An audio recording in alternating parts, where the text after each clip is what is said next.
একজন মেকআপ আর্টিস্টকে কাজের জায়গায় কিন্তু অনেক রকম প্রবলেম ফেস করতে হয়। 5th মার্চের একটা রিসেপশন ব্রাইডের লুক শেয়ার করব তোমাদের সাথে। এটাই আমার ফার্স্ট ভিডিও। তো প্রথমে বলে রাখি, আমাকে যে রুমটা দেওয়া হয়েছিল প্রথমে, দেখতেই পাচ্ছ তোমরা, রুমটায় না আলোও কম ছিল আর এতটা গরম ছিল মেকআপ করা পসিবল না। তারপর জিনিসপত্র গুছিয়ে আমি কিন্তু আবার চলে এসেছি। ওদের একটা নিজেদের রুম ছিল, সেই রুমে আমরা মেকআপটা যে কমপ্লিট করব।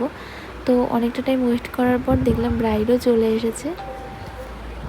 সরি একটু লেট হয়ে গেল। দেরি হলো কেন?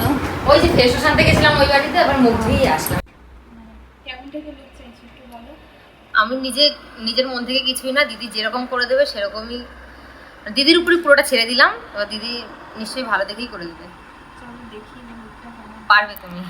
আমার কিন্তু আজকের ব্রাইড খুব মিষ্টি, আর ওর আউটফিটটাও কিন্তু খুব সুন্দর চুজ করেছে। কালেকশনটা অসাধারণ, লেহেঙ্গার কালেকশনটা আমার তো কালারটা খুব ভালো লেগেছে। তো কথা বলতে বলতে আজকে ওর ফাইনাল লুকটাও পুরো কমপ্লিট হয়ে গেছে।